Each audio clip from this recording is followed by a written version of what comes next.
A phone call with U.S. President Donald Trump Thursday, the Prime Minister is now trying to sell Canadians on the idea that no new deal with the United States. Prime Minister Mark Carney spoke with U.S. President Donald Trump by phone today, ending weeks of silence after Canada missed Washington's August 1st trade deadline. Ottawa called the exchange substantive and productive, citing discussions on tariffs, economic opportunities, and security cooperation, including Ukraine. Washington, however, released no readout, underscoring the uneven dynamic. The backdrop is critical.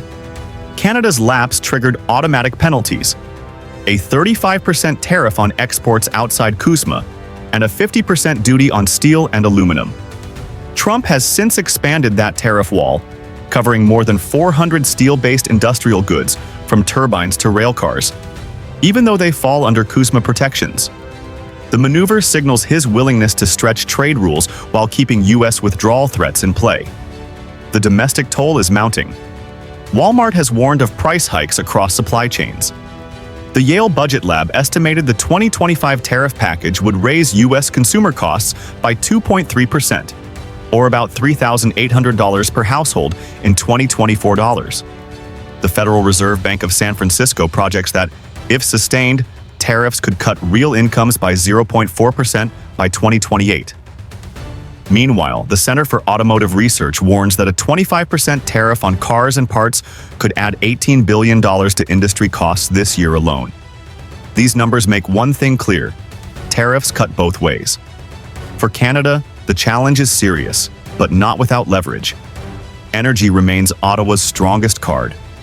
In 2024, Canada exported nearly 4 million barrels of crude oil a day to the U.S., alongside over 8 billion cubic feet of natural gas and 27% of the uranium fueling American nuclear plants, supplies Washington cannot easily replace. Add to this Canada's reserves of nickel, cobalt, and rare earths, all critical for electric vehicles and defense production, and the scale of U.S. dependence is obvious. Despite new penalties, roughly 85% of bilateral trade still moves duty-free under CUSMA, providing stability even as disputes escalate. At the same time, Ottawa has hit back strategically. A 25% tariff on 30 billion Canadian dollars worth of U.S. goods, from food to motorcycles, aimed at politically sensitive regions. The message is pressure, not full-scale escalation. Three paths now lie ahead. One mirrors U.S. framework deals with Japan, South Korea, and the UK, limiting tariffs to 10 to 15% in return for investment pledges. Another uses energy and minerals directly as bargaining chips to secure tariff relief.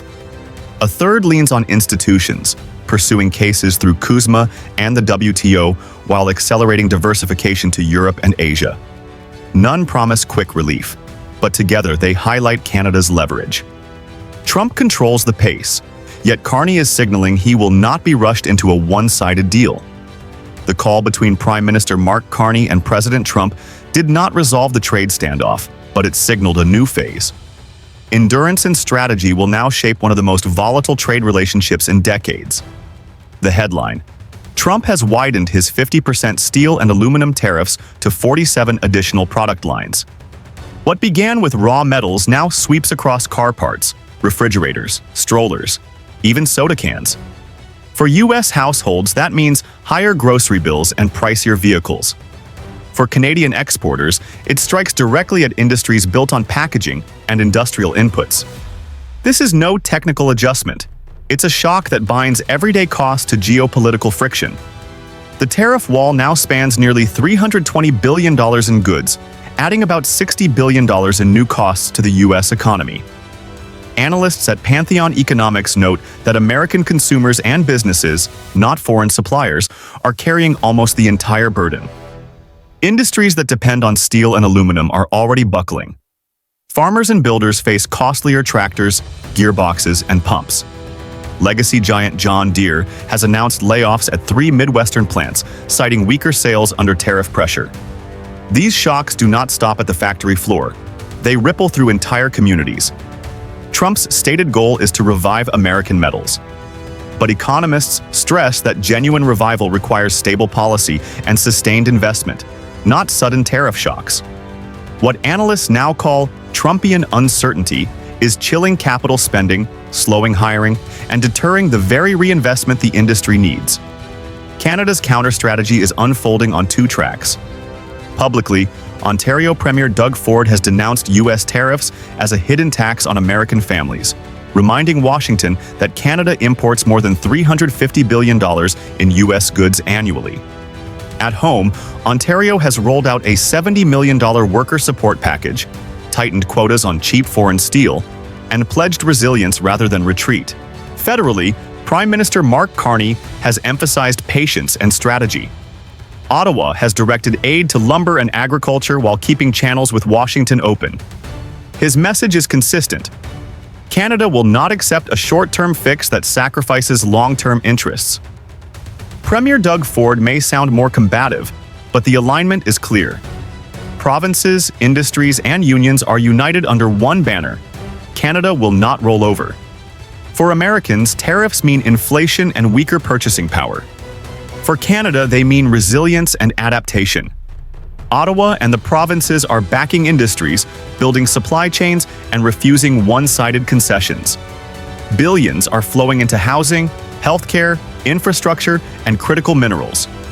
Ontario alone has committed $1.5 billion in financing for tariff-hit firms, $2.5 billion for workforce training, and $500 million for domestic mineral processing. At the same time, Canada is tearing down internal trade barriers, an effort expected to unlock $200 billion in new economic activity. Foreign investment remains strong. In 2024, Ontario attracted $39.9 billion, creating 25,000 jobs, a record the province intends to repeat despite tariff headwinds. Carney and Ford call this approach Team Canada. It is more than branding.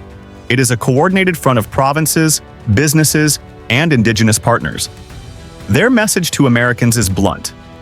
Tariffs on Canada are hidden taxes on U.S. families, given the depth of cross-border integration. Ultimately, this conflict is bigger than tariffs. It is a test of vision. Washington is chasing short-term revenue, while Ottawa is investing in long-term competitiveness. Trump's tariffs dominate headlines, but Canada is scripting its own future, one built on patience, strategy, and resilience. And as both sides push forward, one truth endures: trade wars rarely produce winners.